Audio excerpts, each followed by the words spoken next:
Hello everybody, नमस्ते, welcome back to channel. कैसे हो आप सभी। आज गए क्रिसिप जल्दी उठा दिया। ऐसे आज क्या, हमेशा से जल्दी ही उठा देता है। कभी 3 बजे, कभी 4 बजे, कभी 5 बजे भी ये पहले उठ जाता है, फिर खेलता है और फिर हम दोनों को जगाता है। तो इसे फीड करवा कर ऊपर ही ले आए हम लोग सेकेंड फ्लोर पर। इसके बाद ना फीड करने के बाद इसे घूमने का बहुत ज़्यादा मन करता है, तो सोचा चलो घुमा ही देते हैं दोनों मिलकर। ओस देखिए कितना ज़्यादा है, मतलब आसपास ज़्यादा दूर तक कुछ दिख नहीं रहा है। आज मेरी नंद भी आने वाले हैं। कल से हो जाएगा फेस्टिवल कद्दुआ भात का, कद्दू भात जिसको बोलते हैं, छठ पूजा का। इसके बाद परसों शायद मैं यहाँ से निकल जाऊंगी। इधर तो गर्मी खत्म होने का नाम नहीं ले रहा है। अभी नवंबर आ चुका है पर गर्मी बहुत लगती है। कृषि पे भी मस्त घूम रहा है। अभी जाती हूँ, इसको भी मालिश वगैरह करती हूँ। टाइम सुबह सुबह सवेरे मालिश कर देने से अच्छा होता है। कृष्ण पापा को देखे जा रहा है, हंस रहा है लड़का। कृषि को मालिश की, इतने में बगल की एक लेडी आ गई इंजेक्शन लेने के लिए, आईवी वेन वाला। वो मुझे आंटी बोली, मतलब चाची बोली, अपने लैंग्वेज में बोली, चाची मुझे इंजेक्शन लगा दीजिएगा अपने लैंग्वेज में। मुझे तो इतना ज़्यादा आश्चर्य लगा, जबकि वो मेरी माँ की उम्र की थी। तो मैं उनको इंजेक्शन लगाई। अभी सासू माँ और वो दोनों बातें कर रही है यहीं पर। आज कितने दिनों बाद मैं किन्हीं को इंजेक्शन लगाई हूँ। बिल्कुल ही आदत छूट चुका है। लगभग 1.5 साल हो गए मुझे, 1.5 साल से तो ज़्यादा ही हो गए। मार्च में मेरी शादी हुई थी 2024 में। उससे 10 दिन पहले मैं ड्यूटी करना छोड़ दी थी और तभी से किन्हीं को मैं नहीं दी हूँ शायद। इसके बाद आज ही दी, वो भी यहाँ ससुराल में। मैं तो डर रही थी पर हो गया। उनका वेन भी नहीं पता चल रहा था, चार्जर से ही उनको बांधी यहाँ। इसके बाद वेन थोड़ा पता चला तो फिर इंजेक्शन लगा दी। खैर अच्छे से हो गया। मैं तो डर रही थी पता नहीं होगा या नहीं। मेरी सासू माँ इतना सारा खाना डाल देती है ना गाइस, उनको लगता है मैं ज़्यादा खाऊंगी पर मैं इतना तो खाती नहीं हूँ। देख के ही मुझे डर लग जाता है इतना सारा खाना। काला काला वीडियो आ रहा है उधर से, पता है। रोशनी है ना पीछे बहुत ज़्यादा, आगे रहता ना रोशनी तब अच्छा वीडियो बनता। फौजी साहब गए इस बेबी को दूध पिला रहे हैं। अब कोई ये मत बोलिएगा बोतल से दूध मत पिलाइए। हाँ मैं मानती हूँ बोतल से दूध नहीं पिलाना चाहिए, पर शुरू से पिलाई हो ना तो संतुष्टि ही नहीं होता है हम दोनों में से किसी को। ये भी बोलते हैं कि 1-2 बार दे दिया करो इससे, और नहीं इससे दो ना तो ऐसा लगता है जैसे आज दूध पिया ही नहीं। ये ऐसे ना, इसको आदत नहीं है बोतल का। ब्रेस्ट फीड करवाओ या बोतल से दो, दोनों का इसको अच्छा, दोनों में ये आराम से पी लेता है। और बाहर का तो मैं दूध देती नहीं हूँ ना, का ना फॉर्मूला। अपना ही दूध बोतल से देती हूँ 1 या 2 बार। इसे हम दोनों को ही संतुष्टि मिल जाता है कि हाँ पी रहा है। बोतल से अब कम करने लगे हैं, 1 या 2 बार ही हम लोग देते हैं और बहुत साफ सफाई से देते हैं। तो मुझे नहीं लगता है कोई प्रॉब्लम है। और आजकल तो अधिकतर मैं ब्रेस्ट फीड ही करवाती हूँ। शुरू में जब इसको लैचिंग में प्रॉब्लम थी ना, तब मैं सिर्फ बोतल से देती। अभी गए फौजी साहब और आर्यन मिल करके बिरनी को भगा रहे हैं। बिरनी क्या बोलते हैं हिंदी में? तो ये बिरनी है, काटता जो है पीला पीला जो रहता है ना, मधुमक्खी टाइप से, वो घर में जो छत्ता लगा देता है उसका, बहुत तो वो काटने के बाद बहुत ज़्यादा प्रॉब्लम हो जाती है, तो उसी को भगा रहा है आर्यन। और बच्ची लोग इधर पढ़ाई कर रही है, अपने स्कूल का होमवर्क बना रही है। कृषि बेबी पापा के पास से।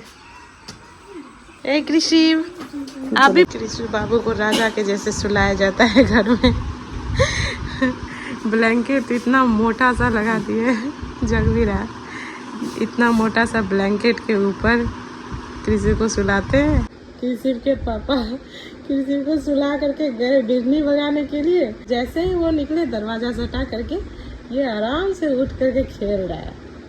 कृषि, कृष्ण, है कृषि, कृषि। अभी ना ये बहुत सारा वॉमिटिंग भी किया, मुझे अपने कपड़े चेंज करने पड़े, तो इसके पापा हैं इसके कपड़े वगैरह चेंज किए और सुला दिए थे। अभी ये मज़े से खेल रहा है। मुझे तो एकदम डर हो गया था, पर कृष्णु अभी खेल रहा है मज़े से। कृष्णु, मैं सोची थी कृष्णु सोया हुआ है तो मैं भी जा कर के सोऊंगी। बगल में मैं भी अपना पिल्लो लगा ली थी यहीं पर ये लड़का तो उठ चुका है। अब मुझे इससे करनी होगी बातें खूब सारी, नहीं तो ये तुरंत बोर हो जाएगा और रोने भी लगेगा। इसको सिर्फ इससे बातें करते रहो, खासकर मैं जब इससे बातें करते रहती हूँ या इसके पापा, तो ये बड़ा खुश होता है, खूब बातें करता है और खूब बातें सुनता है और आवाज़ भी निकालने लगा है आजकल, हूँ हूँ करके। कृष्णु, हेलो हेलो। कृषि, नीतू दी इस बार गई छठ कर रही है, अब मम्मी नहीं कर रही है तो नीतू दी ही अब से करेंगी छठ। पिछले बार से ही कर रही है। तो अभी ये गई थी गंगा स्नान करने के लिए। छठ पूजा से पहले गंगा स्नान किया जाता है। तो उधर से कृषि बेबी के लिए ये लाई है, ये कमर में बांधा जाता है जो माँ लोग देते हैं।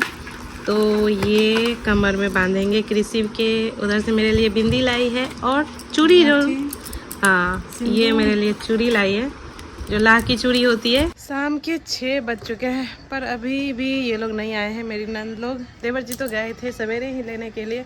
और हमारे गांव की दिवाली देखिए अभी तक हो ही रही है, ये छठ तक चलेगा।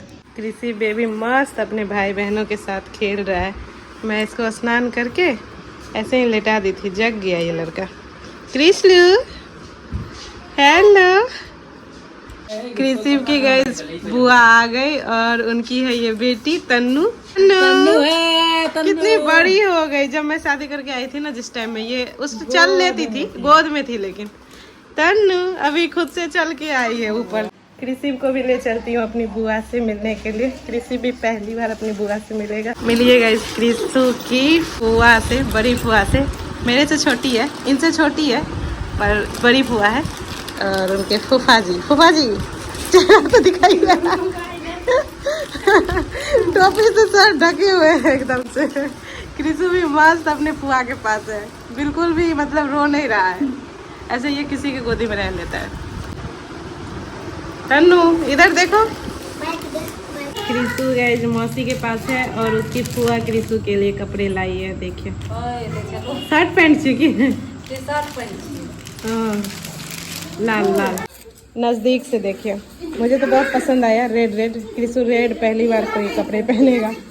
अच्छा क्वालिटी भी अच्छी है। और इसका रहा ये पैंट फुल है। ठंड भी आ रहा है तो ठंड के हिसाब से बहुत ही अच्छा है। गांव में अधिकतर लोग चूल्हे पर ही खाना बनाते हैं और खाना भी चूल्हे का ही पसंद करते हैं। ऐसे हमारे यहाँ गैस भी है, 2 किचन है, पर अधिकतर खाना चूल्हे पर ही बनता है क्योंकि यहाँ के लोग ना चूल्हे का ही खाना पसंद करते हैं। और वाकई में चूल्हे का खाना टेस्टी भी होता है। तो अभी खाना बनाने में लगे हुए हैं सब। और मिलिए मेरी तन्नू से, मैं मिलाई ही। बहुत तेज़ बच्ची है यार, बहुत क्यूट तो है ही और बहुत ही तेज़ है। मैं शादी के टाइम में जब आई थी तब ये गोद में थी और मेरे मेकअप का सामान ना, एक बॉक्स था बड़ा सा मेरा मेकअप का, उसमें ना जो भी प्रोडक्ट उठाती थी खेलने के लिए वो उसको उसी जगह पर रखती थी। मुझे याद है, बहुत तेज़ है शुरू से ही। अपने इसका भाई इससे बड़ा है पर अपने भाई से भी ज़्यादा ये तेज़ है। और इधर कृषि बेबी भी अकेले मस्ती कर रहे हैं। मैं मच्छरदानी लगा दी तो उसी में ये खेल रहे हैं। और कल सुबह मुझे जाना है गाइस मंदिर। पापा की एक मन्नत थी तो वो पूरा करना है। पापा पिछले साल ही बोले थे, जब हमारी शादी हुई थी उसी टाइम में बोले थे दोनों को एक बार पूजा करके आ जाने वहाँ से, शायद उनकी कोई मन्नत होगी। तो मौका ही नहीं मिला। पिछले बार ये ड्यूटी चले गए तो बिल्कुल भी मौका नहीं मिला। तो मैं चली अब सोने, कल सुबह ही जगना होगा, सवेरे ही मंदिर जाना है। तो गाइस हम लोग मंदिर के लिए निकल गए हैं। मैं तन्नू को गोद में ली हुई हूँ और फौजी साहब कृषि बेबी को गोद में लिए हुए हैं। ससुराल से ये मंदिर आधे घंटे पड़ता है, आधा घंटा है। और ये मंदिर आसपास के एरिया में ना बहुत ज़्यादा फेमस है। पापा यहाँ बहुत ज़्यादा श्रद्धा रखते हैं तो इसलिए उन्होंने बोला था कि पूजा करके आ जाओ। पिछले बार ही बोला था उन्होंने पर बिल्कुल भी टाइम नहीं मिला। अब तो इस बार कृषि भी आ गया है तो सोचा बहुत अच्छा मौका है अभी कृषि के साथ पूजा करने का। तो मैं, फौजी साहब, कृषि तो जा ही रहे हैं, साथ में है सुस्मिता और देवर जी भी है। तो गाइस मंदिर हम लोग पहुँच गए। ये है हनुमान बाबा का मंदिर। यहाँ आकर सबसे पहले तो हम लोग स्नान वगैरह घर से ही करके आए थे तो यहाँ पैर वैर धोया और पूजा का सामान लिए और इसके बाद हम लोग पूजा करने लगे। पहले देवर जी ही किए, इसके बाद मैं, फौजी साहब और कृषि बेबी साथ में पूजा किए। और कृषि बेबी को देखिए कितने गौर से हनुमान जी को देख रहा है। एक्चुअली मैं ना ये लाल चीज़ों को ना बहुत गौर से देखता है तो भगवान जी पूरे लाल लाल थे तो इसलिए ये बहुत गौर से देख रहा था और बहुत देर तक देखते ही रहा। उधर ही पूरे रास्ता ये सोते हुए ही आया और यहाँ पूजा टाइम में ये जाग गया। ऐसे अगर गाड़ी वगैरह पर आओ ना तो ये सोते ही आता है, परेशान नहीं करता। इसको ना गाड़ी पर डोलने में बहुत ज़्यादा अच्छा लगता है। इसको लगता होगा शायद झूला ही है तो और भी मज़े से सोते रहता है। तो अभी ये यहाँ जाग गया और हम दोनों के साथ ये भी बहुत अच्छे से पूजा किया। आज यहाँ भीड़ बिल्कुल बिल्कुल भी नहीं थी, मतलब ना के बराबर थी। तो हम लोगों ने बहुत अच्छे से पूजा किया। मंगलवार के दिन यहाँ बहुत ज़्यादा भीड़ रहती है, पर उस दिन हमें मौका ही नहीं मिला और इस मंगलवार तो मैं ससुराल में रुकूंगी नहीं, तो इसलिए भी हम लोग आज आ गए। वैसे भी शनिवार का दिन शुभ होता है पूजा के लिए, हनुमान जी का पूजा के लिए। और आज आराम से पूजा भी कर लिए हम लोग, बैठकर हनुमान चौपाई सब भी पढ़े। तो मंदिर से हम लोग निकल गए। बहुत दिन बाद मंदिर आए थे तो बहुत ज़्यादा अच्छा फील हुआ। और पापा जी का मन्नत पूरा हो गया, वो भी बहुत दिन से बोल रहे थे। अब ससुर जी का मन्नत पूरा करना है, वो भी कृषि बेबी के लिए कुछ मांगे थे, तो मुझे फौजी साहब और कृषि बेबी को साथ ही जाना है। घर से भी हम लोग थोड़ा लेट से ही निकले थे, बहुत सवेरे नहीं हो पाया था क्योंकि कृषि को तैयार करना था, मालिश वगैरह करने थे, तो उसमें बहुत ज़्यादा टाइम लग गया था, तो लेट से ही निकले थे। फिर पूजा करने के बाद हमें भूख लग गई, तो पास के ही होटल में हम लोग समोसा, लिट्टी, स्पंज वगैरह खाए और इसके बाद सीधे घर के लिए निकल गए। आज गए कदवा भात है, आज से ही छठ पूजा शुरू है। 4 दिन का छठ पूजा होता है, तो नहाए खाए आज है, तो आज से शुरू है छठ पूजा। आज स्नान करने के बाद कद्दू का सब्जी, चावल और दाल खाते हैं, तो इसलिए कदवा भात नाम पड़ा है इसका। और कल है खरना, परसों संध्या अर्घ और तरसों सुबह का अर्घ। तो मैं ना अगले वीडियो में पूरे छठ पूजा को कवर करूंगी।